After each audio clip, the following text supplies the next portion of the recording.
we'll take it from here, okay? Enjoy. All right. Oh, there's my son. There. Oh, Okay. I feel like this chair is so low. Okay. Well, hi, everyone, and I miss you as well.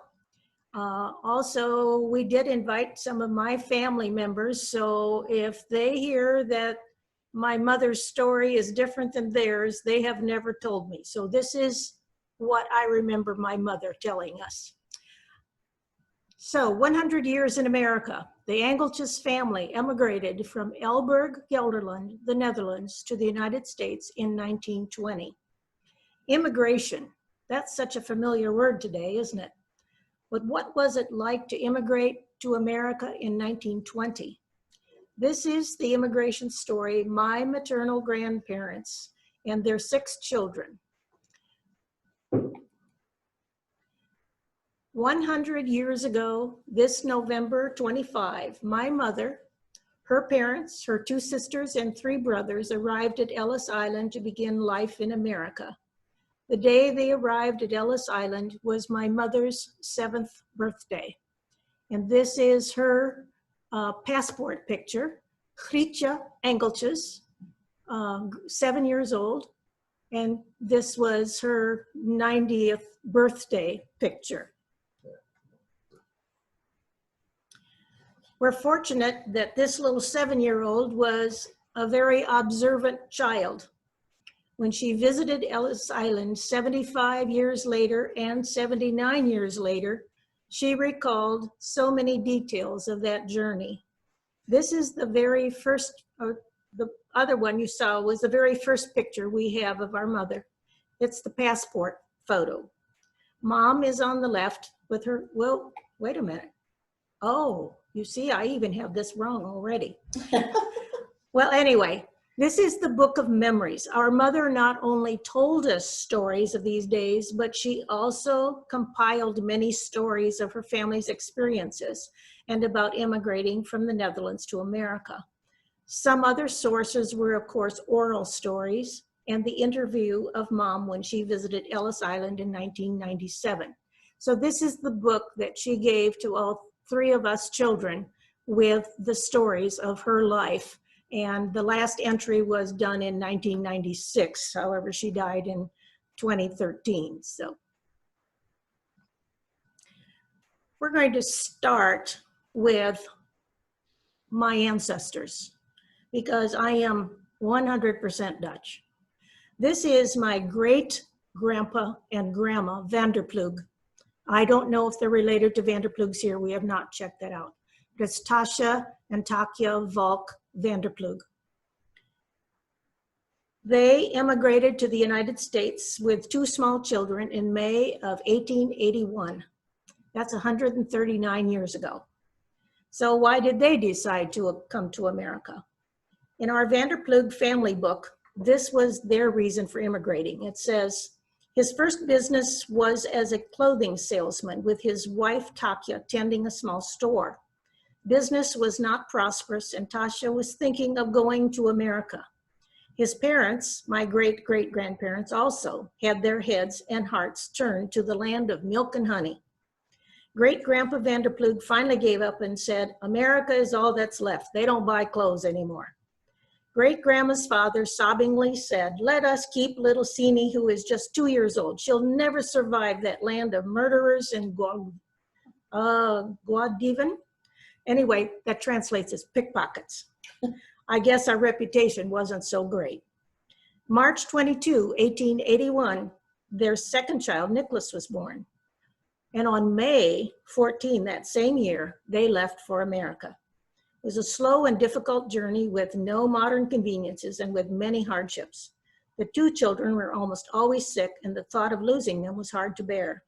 After 27 days on the ship, they finally arrived and their whole trip was 27 days. And then they ended up at Alton, Iowa in far northwest Iowa.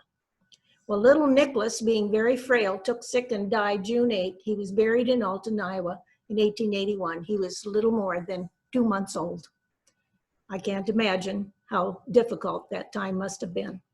After a short time, Tasha, my great-grandpa, became a carpenter. However, his rheumatism bothered him so much, he started a furniture store. Furniture store in those days meant building some of the furniture and building coffins. For over 100 years, there was the Vander Furniture and Funeral Home in Sioux Center, Iowa. My grandma, Allie Van Roekel, who knew her way around a needle and thread, would help her father by making and lining the coffins. This is a map of the Netherlands. And the very far northern area, there's a little underlined word called Uithuizen. And this is where the Vander Ploegs came from. My mother is sort of in the middle. You'll see in the middle Elburg, and we'll show you that a little later. And then farther down, there is an underlined word, Bennekom, and that's where my dad's father was born. My maternal grandpa, Henry Van Roekel, was born in Bennekom, Gelderland, the Netherlands. He immigrated with his family to Sioux Center, Iowa in 1892 when he was about 15 years old. All the Van Roekels seem to have their roots in Bennekom, Gelderland. So if you have family members named Van Roekel, we're probably related. Our son Joe studied in Leiden with Central Study Program in 1998. His dad and I, of course, had to make a visit to see him. So traveling through the area where Grandpa Van Roekel was born, we saw this sign. We saw a business nearby, and when we asked the mechanic about the sign, he asked, well, what Van Roekel do you want to visit? Well, the whole neighborhood must have had only Van Roekels to have a street named after them. The trip from the Netherlands to, my Aunt Carrie said that he came through Baltimore. And for those of you from Pella, Domini Scolti also came into Baltimore. And the trip for Domini Scolti took 36 days in 1846. There are no photos available for great-grandpa and grandma Van Roekel, Cornelius and Gertie Veldhuizen Van Roekel, born in Gelderland, or in Bennekom, and my great-grandpa and grandma Engeltjes, Libertus and Grietje van Triest Engeltjes, born in Elburg. Great-grandma, grandpa and grandma, Hendrik and Batja Bredenoort, Magré, lived in the country just outside of Elburg. They must have had a little money because my mom talks about their open stairway, which she thought was so beautiful, and that they had a bigger house than anyone else. Notice the dress of great-grandma Magré. It is the style my grandmother wore before coming to America. My mother said he loved making candy. And if you see that costume, it's very, very unusual. And my grandma wore that. And when they were coming to America, her sister said, they don't wear those things over here. This is my grandpa and grandma Van Roekel. Grandpa, Henry Van Roekel, met my grandma in Sioux Center, Iowa. She was Allie Vander Ploeg, the third child of great-grandpa and grandma Vander Ploeg, and the firstborn in America. Their son, Tony, was my dad, born in Sioux Center. My grandfather, Gerrit Jan Engeltjes, or Gerrit Jan, was born in the town of Elburg in 1886. He was the oldest of 7 children. Both of his parents were also born in Elburg. He was a day laborer. My grandmother, Cornelia Magré Engeltjes, was born in Elburg, as were her parents. She had 7 brothers and sisters, and all of her family remained in Elburg except her sister, Hattie, and her husband, John Zoot, who came to the United States in 1910. Many of you may remember Vern and Harriet Hogsma. He was the vocal instructor at Pella Christian for many years. Harriet's grandma and my grandma were sisters. They were the only ones, and they encouraged my grandparents to immigrate and were their sponsors. Many of the Magré and Engeltjes families still live in Elburg. In 2019, my sister, a cousin Judy, and I visited Elburg. And on our walking tour, we found above one door the name G and D Engeltjes, and on one door, Family Magré. There's also a famous Dutch contra opera singer named Martin Engeltjes. He was the founder of the Organ Museum. So you see, I have strong roots in this very small town of Elburg. Magrés were French Huguenots who fled from France many years before. That's the reason all of my family members have dark hair and brown eyes. As a child, I couldn't understand why all books showed Dutch children with blonde hair and blue eyes. I didn't know anyone who looked like that. My grandfather's youngest sister was named Grietje, nicknamed Eet, I-E-T. That too was my mother's birth name. But when she came to the US, the children took on American names and she became Grace. This is the wedding photo of my mom and dad, Tony and Grace Van Roekel. They were married February 21, 1939. My mother, Grietje Engeltjes, was born November 25, in 1913 in Elburg, the Netherlands. In Dutch, Engeltjes means little angels. Appropriate, don't you think? For me, too. My mother, let's see, well, now you know I'm 100% Dutch, and Northwest Iowa Dutch, too, yet. I highly recommend the Dutch magazine. It includes all things of the Netherlands and published in Canada. The Pella Public Library subscribes to this magazine. This particular issue has a great story of that town of Elburg. This is an aerial view of the village of Elburg where my mother was born. For many generations, my mother's family have lived in this village. It has a long history of trading and fishing. We visited with last year's World Food Prize laureate, Mr. Groot, from the Netherlands. He told us that Elburg for many years was the port where lumber from the Scandinavian countries arrived to be delivered to the European countries. The village has been here since the late 14th century and remains a pristine example of a fortified medieval town. Elburg was part of the Hanseatic League, a commercial league for the purpose of looking after joint interests of the sea. It became a fortress with thick, high walls, battle towers on the tops of the walls, and gates on each side. This also kept the residents safe from robbers who came out of the dense forests of the Veluwe. The Veluwe, just south of Elburg, is a very large wooded area. Unlike most fortified medieval towns, it's not typical, because the typical one would have had a large church or government building in the very center and all streets radiating out from the city center like bicycle spokes. In Elburg, the church is in the corner and all the streets are straight except just one that's very slightly curved. Today, many tourists come to visit this quaint little village. The imposing Visport, or Fish Gate, built in 1592, was part of the old fortifications and the only gate that has remained. This is the harbor view looking to the entrance of the walled village. This is the view of the Visport from the inside of the village. And another view from the inside. You can still see some of the fortified walls and the 16th century rampart, which once protected the village from attacks by enemy armies. There's a canal or moat around the outside of the rampart. The rampart is lined with trees with a great walkway in between. It provides great views of the original wall and the inside and the outside of the village, a wonderful walk. This is a great view of the original fortified wall and tower. Some of the towers are now part of their houses. Rather unique, don't you think? This is another view of houses that were built into the wall.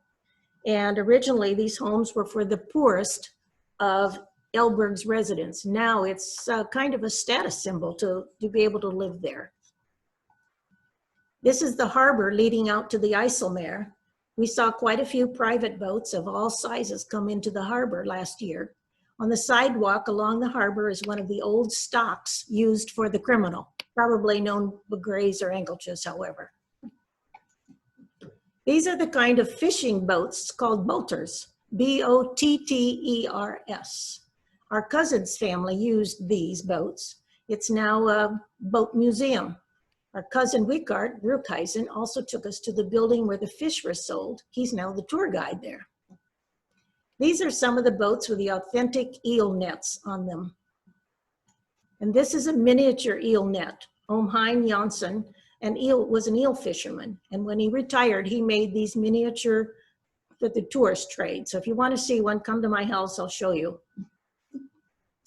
This is the house where Oom Hein and Tante Eet, our aunt and great aunt and uncle, lived just across the street from the harbor. This is their house. On my first visit, you could look across the street and see nothing but water. It was called the Zuiderzee. If I recall, you could see equipment reclaiming the land from the sea. And each visit after that, you saw more and more land and less of the Zuiderzee. Today, there is a harbor, and you see the new polder, new land reclaimed from the sea. The polder is Holland's newest province called Flevoland, and the lake is now called IJsselmeer. Oom Hein was an eel fisherman, but when the salt water, the Zuiderzee, became fresh, or as the cousin called it, sweet water, much of the fishing industry died out. And this may have been one of the reasons why the economic times were hard and why Grandpa and Grandma decided to emigrate. Mary Benedict's screen.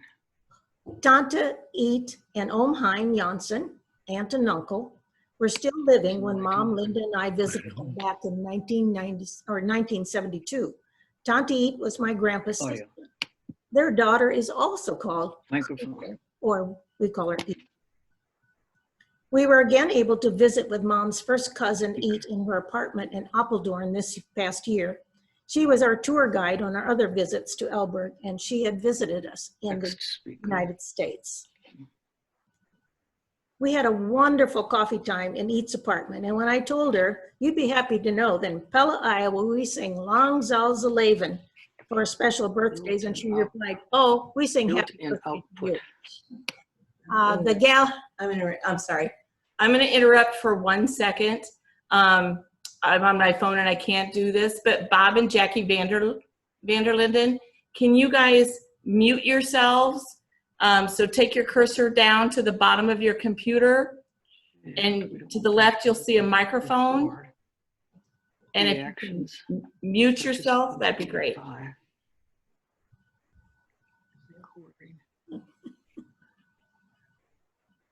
otherwise just don't say anything.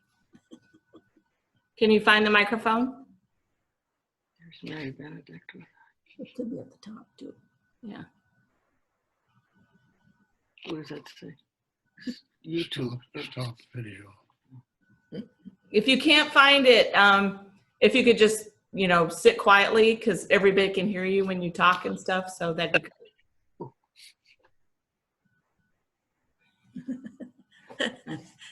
All right, this photo shows my sister Linda, who's standing up, and I'm leaning down, and Eet is in the chair with my hands around her, and the other is her friend Audrey. You're not so sure.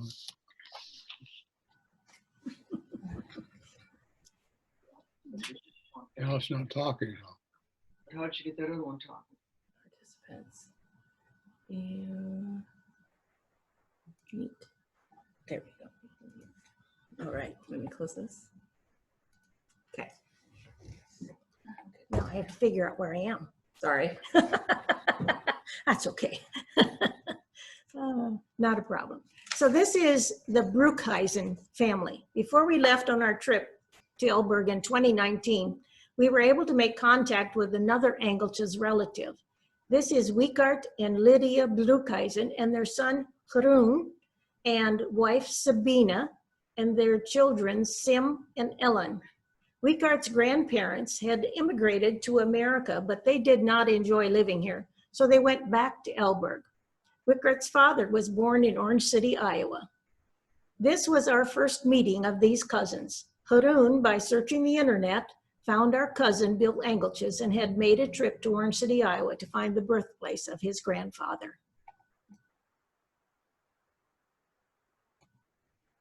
So what's happening, Mary? Doesn't forward. Okay.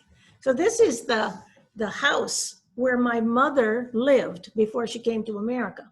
Jeroen Broekhuizen, the younger cousin, had done some family research before he arrived and found, before we arrived, and he found the house where Mom and her family lived.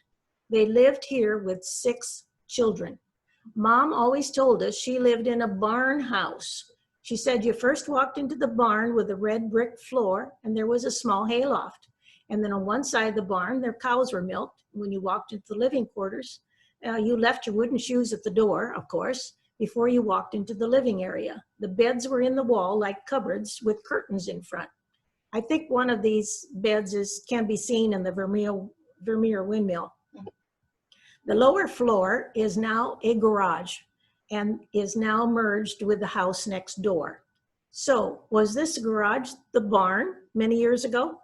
That's a question we have no idea. The only canal in Elburg runs right through the center of the town. One of the stories Mom always told us was that she had fallen in the canal in Elburg. On my first visit, Cousin Eat made a stop right in the middle of a bridge and asked if I wanted to take a picture. Well, why, I asked. Well, it was where your mother has fallen in. She was about 4 years old and probably caused fear in everyone. My mom remembered a lady rescued her, and she always said, I think the lady was more afraid than I was. The Broekhuizen family arranged for a special tour of the church where our mother was baptized, the St. Nicholas Reformed Church. All 4 great-grandparents, grandparents, and Mom and her brothers and sisters were baptized in this church. It was built in 1397 as a Catholic church pre-Reformation and became a Protestant church in the 1500s. Here we are with Haroon, my sister Linda, cousin Judy, myself, and Wickard. Judy's father was a brother of my mother, and he was also baptized in this church. He was only a few months old when they immigrated. This is the view of the church from the front. You could walk around the walled village on the rampart as we did that Sunday morning, and this is the view from the rampart. It is a beautiful, beautiful church. And this was Sunday morning. Here you see another view. This is the inside. We attended the Sunday evening service with Mom and Sister Linda in 1972 and worshiped here again this past year. At the end of the service, we stayed to listen to the organ postlude. It was magnificent. The custodian who had met us the day before saw us, introduced us to the minister. We were giving him our names, and when he came to my sister Linda Van Roekel, he said, well, my wife is a Van Roekel too. And I say, from Bennekom? He says, yes. I said, well, then we're related. Dutch bingo at its best. These are the pipes for the beautiful organ. This is the pulpit. We climbed up the tower, a spiral stairway of very well-worn brick steps, a long way up. This was my second time. The tower stands 40 meters high, or 131 feet. My mother's cousin, Eat, took me into the church on my first visit in 1968. Since she could not do steps, she asked the custodian to take me up to the balcony to see the organ because she knew I played the organ in our small church in Ireton. I knew a klein beetje Dutch, and he knew a little English. So when I saw the big beams coming out beside the organ near the pedals, I asked if they were to ring the bells with all my gestures. And he said, yeah, sure. And he took me all the way up to see the bells. We got to the top, and at that very moment, I knew those beams were to pump the organ before it was electrified. They were not to ring the bells. You see, a little knowledge will get you into a heap of trouble. From the top of the bell tower, you could see this beautiful countryside outside the wall, and the other side, all of Elburg. Beautiful views. And yes, in case you're wondering, we did see some folks still wearing wooden shoes, especially working in their gardens or farms. And this little charming fellow let us photograph him at the Tuesday Farmers Market in Elburg. And he is just the sweetest thing, just makes me smile. All right, since I said this would be about family immigrating, I better get on with it. Here are some of the words from my mom in her memory book. My father was a very hard worker. Mother was a homemaker. They had 11 children, 6 in Holland and 5 in America. When our parents decided to leave their native land, the Netherlands, to immigrate to America for a better way of life, what a big decision to make. To leave their parents, brothers, and sisters. They knew they would never see their parents again. Those were the days before airplanes. It was only a ship. Her mother's sister and husband wanted them to come to America. They had arrived in 1910. Well, I'd known my grandfather and grandmother as kind, excitable, and very loving, who spoke excited Dutch and broken English, and who dearly loved their grandchildren. But I really never thought of them as courageous. They had taken a giant ship, traveled many, many miles in early winter to move forever to a new country whose language they didn't know or even speak. What courage and what faith. I thought about Abraham in the Bible being told by God to move to another land. That was faith. It was courageous. Or telling Noah that he had to take only his family on board the ark. These were courageous, faithful Bible heroes of mine. But Grandpa and Grandma, no, they were just ordinary people in my eyes. Imagine yourself as a 6-year-old, almost 7, being told you're moving. No, not to a new house in the same town, same county or state, but you're told you would be moving to another country, from the Netherlands to America. What words would describe your feelings? Well, I think of uncertainty, wonder, hope, loneliness, adventure, crying, nervousness, frightening, scary feelings. Were there also other concerns such as, I don't want to say goodbye. Will I make new friends? And will I like the food?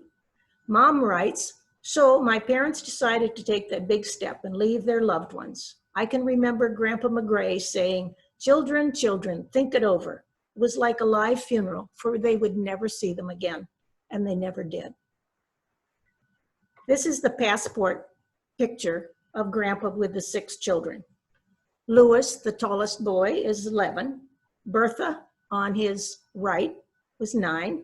My mother, just in front of the taller boy, is Grace, almost 7. She has the rounded collar.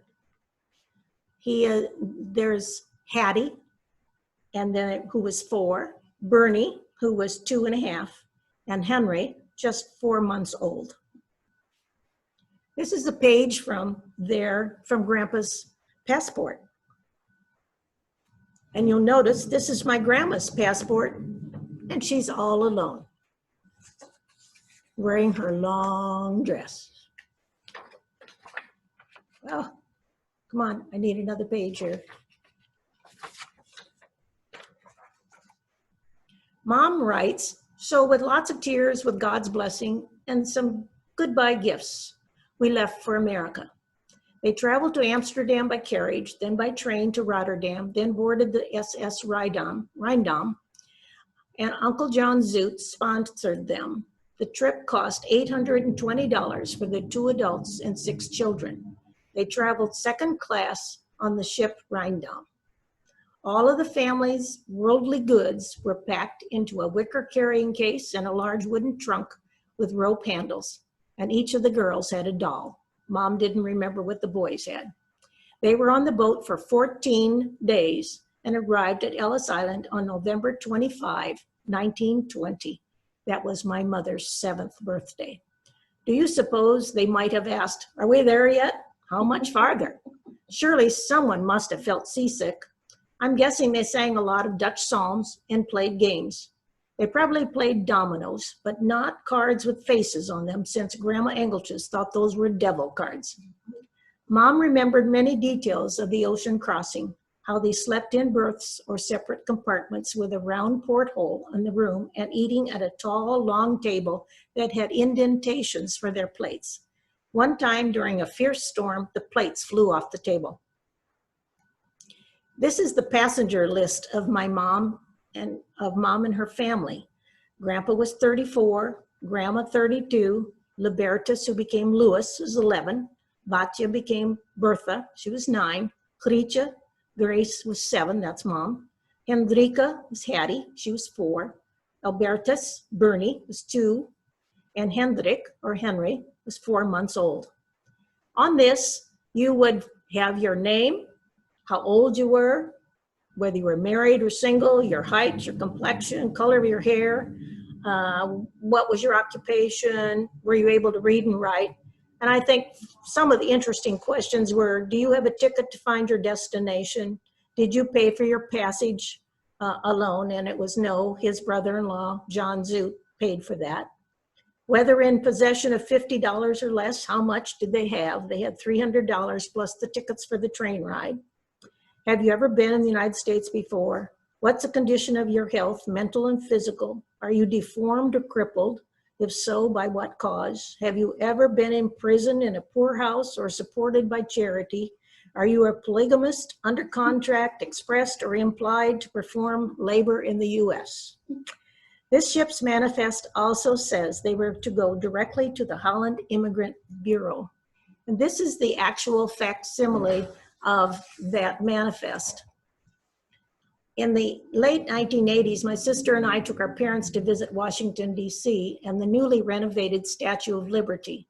We were given tickets by our local congressman for a tour of the White House.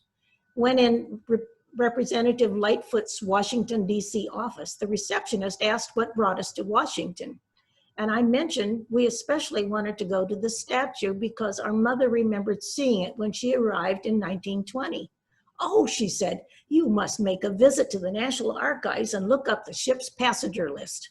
The National Archives is a library in a majestic building where historic American documents and records are kept, such as the Declaration of Independence and our mom's name. After a long time of looking through the microfiche, now it is simply a look on the internet, we found the SS Rheindam Manifest of November 1920. My dad had always teased Mom that she was a stowaway. So when we actually saw her name, Gertie Engeltjes, Dad said in a rather loud voice, so you are legal. Needless to say, we had a few strange looks come from those other researchers. What a thrill it was to see their names actually in print. Mom found a brooch on the boat, which she gave to the captain or some ship's staff member. When Mom and family arrived at Ellis Island, they handed her the pin since no one had claimed it. This is the anchor, cross, and heart pin, and it's made of Bohemian garnets. What story could this pin tell? And I am wearing that pin right here. As they were leaving the ship, a lady gave Mom a dime for her birthday. And as a 7-year-old, I'm sure she probably said to people, it's my birthday today. And it was a Dutch ship, so I'm sure many people could speak Dutch. My sister Linda had taken Mom to Ellis Island in 1995. Mom remembered so much detail of her arrival at Ellis Island that Linda told me I had to go too. So I had to hear it from her. So in 1999, Mom and I flew to Syracuse, New York, where Linda lived at the time. And then the three of us made our trip to Ellis Island.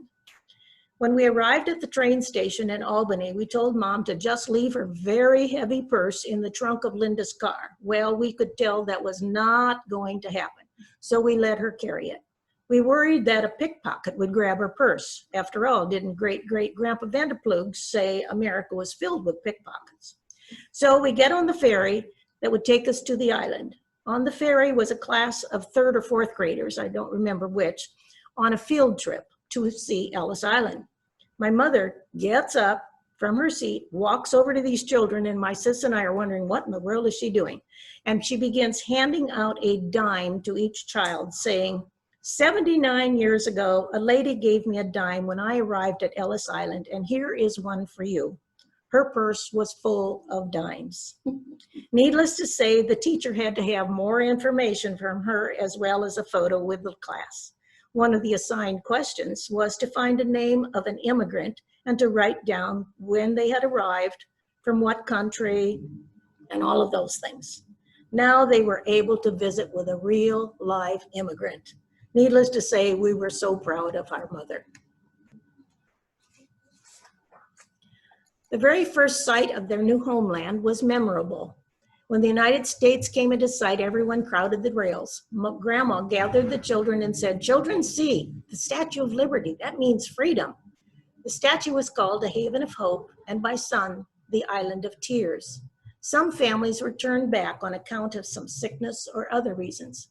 Families were broken up. For some, it was a joy, others great sadness. Mom remembered going through the staggered gates through which the line of immigrants wound their way to the registration desks. These gates are no longer there. Since they were traveling second class, the family was allowed to stay together as they registered and were examined by doctors. And usually this was on the ship. The interviewer was very surprised they did come to the Great Hall. Most first and second class passengers didn't come into the Great Hall. They would immediately go to their immigrant center because they would have been inspected on the ship. But we know Mom did because she vividly recalled the room. She recalled there were inspectors watching everyone very carefully. They were very fortunate not to be sent back since little brother Bernie, the 2.5-year-old, wasn't feeling well. He was a sickly child. Mom and her older sister Bertha were told to keep little Bernie between them and watch him carefully. I'm wondering if Grandpa and Grandma suspected more than seasickness, or was he crying from the long trip and sensing the excitement and the anxiety of his parents and his siblings? Mom writes, surely it was an answer to prayer. All were approved to stay, even the little 2.5-year little Bernie, who was a sickly child. It was planned by God for us to go to America and arrive safely in the United States. Do you suppose the ship's inspectors suspected more of little Bernie, so that's why they sent him to the Great Hall? Another mystery for us. This is Mom in the Great Hall on her visit to Ellis Island with Linda. Mom told us the Great Hall was filled with benches, so we know they did enter this large room, even though they were second class. Mom was watching a TV program about the restoration of Ellis Island, and she called me immediately after it was over, and she said it was just like the day they entered the Great Hall, because as a child, she said, I remember a lady crying, and Grandma said that she was being turned away. What sorrow and joys there must have been in that Great Hall. Henry's grandma, by the way, was quarantined for some time at Ellis Island because they thought she was too ill. But when she was released, she lived only 14 more years in Pella. This is Mom and my sister Linda in the Great Hall. Mom recalled that this is the desk where Grandpa had to register. And this is us, or her, Linda again. This is in the great front window, and she remembered that as well. Since Linda and I were thinking that a little 7-year-old wouldn't remember all this with such detail, we asked a park ranger. And when he heard this, he said, oh, we need an interview of her, because that is right. We have so few interviews of folks who came from the Netherlands, and we have had no one who has settled in Iowa. So we went into the recording studio in Ellis Island for the interview. Now there is an interview of our mom in the archives of Ellis Island for all of you to hear. This was before videotaping. This is the entry that Mr. Segrist put in the catalog. And Mom was so very nervous at first, but eventually the kind interviewer was able to draw out of her many facts that Linda had not heard of before. But we were told we were not to say anything, and it was difficult to do, especially for me, since she even misspelled her own Dutch name. She was so nervous.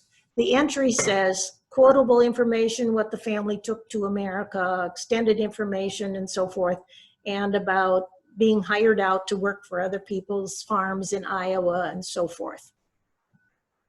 This is the Wall of Honor at Ellis Island. The Wall of Honor has names of immigrants who came through Ellis Island. This is Mom pointing to her name on the Wall of Honor.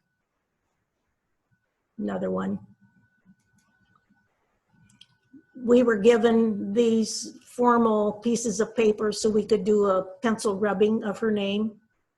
Grace Engeltjes van Roekel. Another one.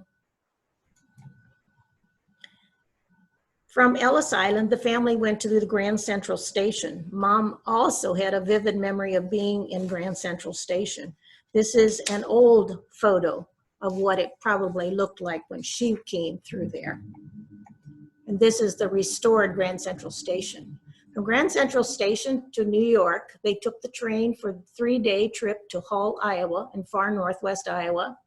Uncle John and Aunt Hattie Zoot were at the train station to meet them. They rode in their overland car to their farm near Hull, Iowa, far northwest Iowa. They planned to stay with them until they could move to another farm nearby. My guess is this is probably Mom's very first ride in a car. Mom writes, when we arrived in Hull, Aunt Hattie said to my mother that she had 2 little sick children at home, and my little brother, wasn't feeling well either, says Mom.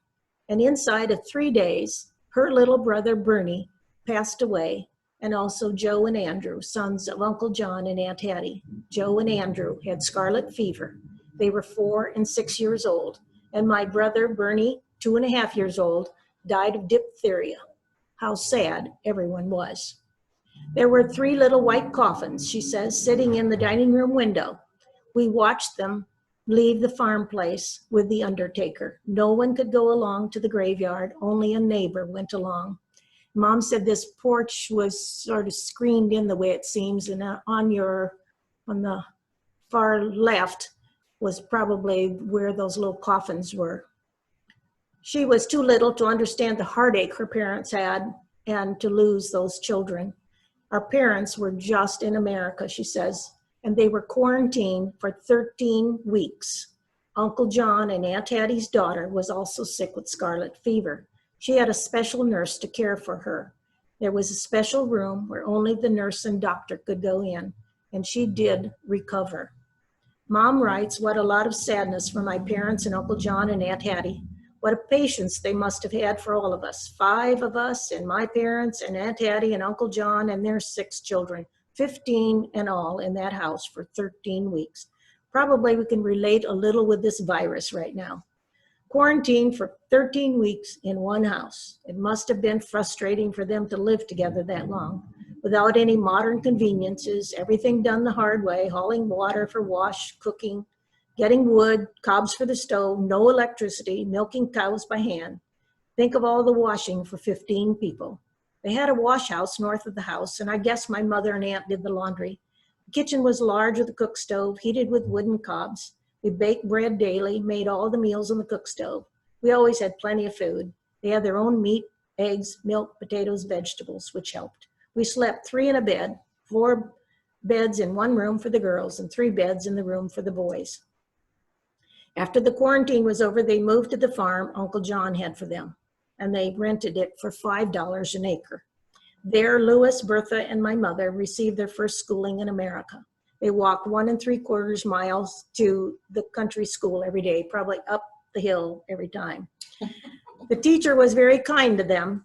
They had to learn the English language, and I'm sure being quarantined for 13 weeks with their cousins made learning English easier.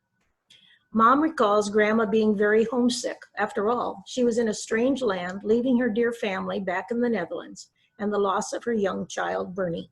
She was sick a great deal, and Mom and the older sister, Bertha, often had to do the caring of the younger children. I'm reminded that must have been the same for Maria Sculte when they arrived here in Pella. Mom concludes her story with, we knew our parents loved us. We had a deep sense of belonging and being loved. They steered the family through all circumstances. Their love of God has molded our lives, and I hope that it's passed on to our children's children and grandchildren. We had the privilege of great love and care showered on us by our parents. Our life has been blessed through struggles. So I'm very grateful my mother took the time to write her memories. And you and me, we all must do the same for our children and grandchildren. Dank je wel. A big clap for me. Okay, so if anybody has any questions for Milly, again, if you can use the chat and type again a question, and then we will read them and Milly can answer. Or if you want to tell a story to everybody, something about immigration for your family or something, that would be really fun to share as well. Yeah.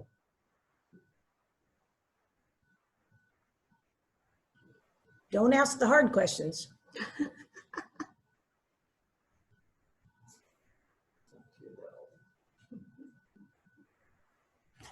Let's look here. Want me to move? Nope, you're fine. Just gonna look here. How did Auntie Grace and Uncle Tony meet? My mother's, if I remember the story right, okay, Sister Linda and Ivan, tell me if it's wrong, that they were invited to a wedding reception, which was often in homes, and they did what they called square skipping, which they couldn't call it dance, you know. So, but anyway, he had asked her to go home with her, but Grandpa said no, she had to go home with them or something like that. But anyway, then the next time they managed, and they were all in the same neighborhood, and knew each other very well. So it worked. And then how did you end up in Pella? Well, I had been teaching in Sioux Center for 5 years, and I was of the last class in the state of Iowa to get a 2-year teaching certificate. It was good for 1 year only. It was called a temporary. And so I went night schools and summer schools, and when I got my BA, I thought, I'm going to go elsewhere and teach. And at that time, your warm breathing had a certificate they'd take you. Didn't mean you were good or anything. And so I had 2 interviews at 2 schools, and I chose the Pella one. And both of them, after the interview, you walked out with a contract in your hand. And I chose the Pella one, and I came here, and I was getting ready to go to grad school because I was given the chance to probably be a professor of education at Northwestern College, where I had gone before. And then Mr. Vande Kieft showed up, and I stayed, which has been good, but we're still checking that out. And this is from the residents at Friendship Village. Why were the walls in the town fortified? Because this was a Hanseatic League town. I think there were, Case, do you know? 6 or 7 in that area, and they were mainly to protect from pirates, seafaring, the bad guys. The bad guys, exactly. Yeah, and Elberg was one of the sites, since it was right along the old Zuider Zee, and it would be easy for them to come aboard. And so that's the reason it was that. Not all the walls are still standing, but some of them are. Rita Garter wants to know who has their original passport. She had never thought about finding my grandparents' passports. I have them, being one of the older grandchildren, and my mother, I think, had I don't know, for some reason had them. And so they are in my, if you want to see them sometime, come see me. They are in my safe deposit box in the bank, so you can't do that. But it's very interesting to see how, that was done those days. I like the family picture. Yes. That's one passport for the whole family. So And other people had said, even during that time, that the mother was also with them. Mhm. But I don't know if maybe in case Grandma had to go someplace else herself, she had a passport. Cool. Okay, anybody else? We'll give 1 more minute for anybody else to type in a question. Getting lots of thank yous. Oh, here we go. Lots of thank yous. So.